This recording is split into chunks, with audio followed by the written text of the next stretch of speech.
number all. Mulumbe, Gaugalia Simbu.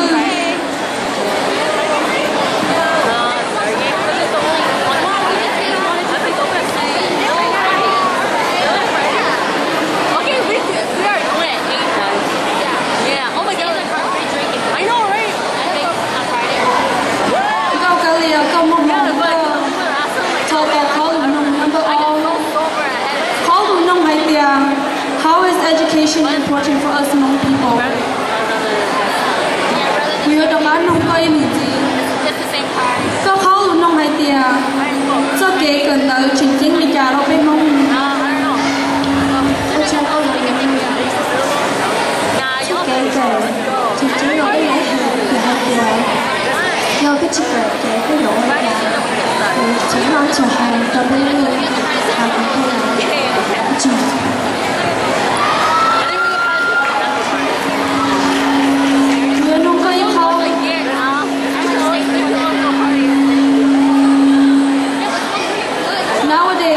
Many Hmong people don't know or don't claim that they are Hmong anymore. When you speak Hmong to this person, they don't even understand what you are saying.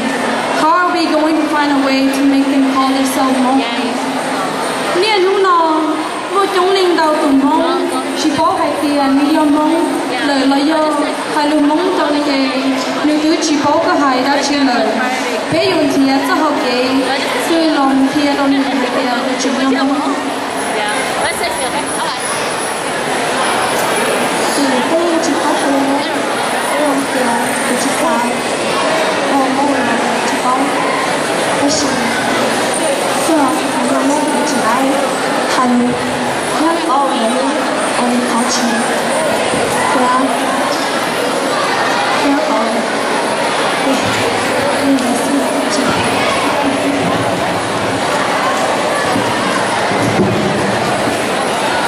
trong câu ca liền bây tuần sai thì lại lên number B không luôn bị hoa màu gì xin mong ya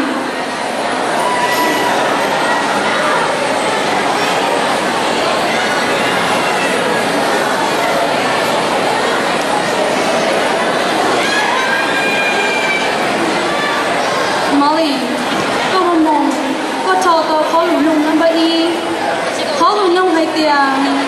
What would be your ideas and advice for those Johnson students who does not come to school and ditches school for no reason being, and why? We are the one who go in gì? Có khó luôn nông hay tiền?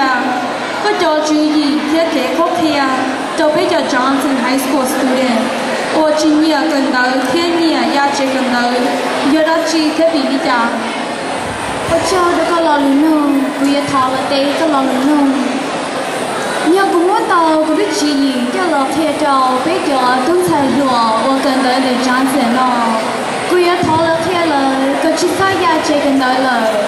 Vì sao cái giá trị cần tới nó, nếu có chỉ dùng nó bê. Sao cái cần tới nó, nếu chỉ tế hình, cho bê luôn lên để giá cần tế. Cô có hai tia ta xin nó biết chừng nhỏ chừng xa tàu tự kế của chị thiết ra kế lò rể ta xin nhà nước tư biết cho kế thật cần tới lời cho ý biết cho bé luôn mình là giá tấn đề bỏ trường tư biết nhớ đâu biết thờ như cả nó nhớ yêu chứ sơ chừng chê yêu yon thiết chứ tàu ít sao hơn lũ rồng của ý nó cũng thiết xa còn nên chỉ thôi giá trị cần tới lời sao tôi này thì cho cá lò còn tới đùa cậu bé lúc này thì đi vào mình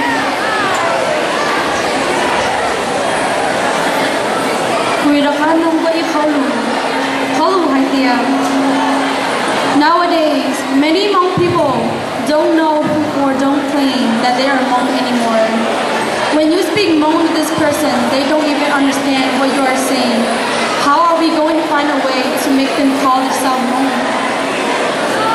Nên lúc nào một chúng linh đầu từ Hmong chỉ bảo hai tiền để do Hmong lời lo do hai lưu Hmong trong nửa đề nửa thứ chỉ bảo các hai đã chỉ lời bây giờ thì sẽ học kế từ lòng thì ở trong nửa hai tiền nửa chỉ do Hmong ở chơi được có lo lửa nửa bây giờ thọ là nửa có lo lửa cứ xa hai tiền cứ xa có biết cho cứ chạy nhỏ mô và chỉ có hai lùm mô có lấy lo đã khá lo sổ lùm mô biết thiên lý bó cho biết hai nề mô thiên lý trời chưa luôn là hai nề ta chỉ nó biết mô tôi chỉ một cái thời đâu lo nhau biết chỉ cho có biết lùm mô biết cứ cha kề biết ơi trả thì chồng tôi luôn cô cho thó rồi mấy giờ tôi xài nọ và chỉ bao thia chỉ giá tiền như sau một tiền như nhau mong rồi cho thó cái này cho các là cờ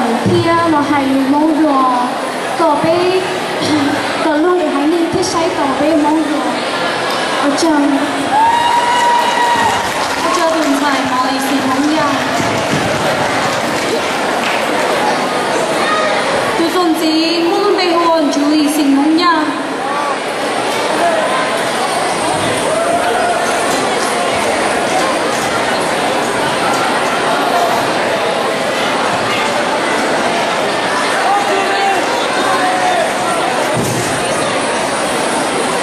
注意個夢個錯到可能弄能夠嬲，可能弄係點 ？What does the word 夢 mean to you? Nhiều đó có hay lường gì lo luôn hay tiền do mong để họ chạy đi trả tao con khó bé có luôn lo luôn luôn sai tiền lo luôn luôn sai tao ý ở đây là mấy món rất luôn. Oh my God, Paul is such a whore. He's such a whore.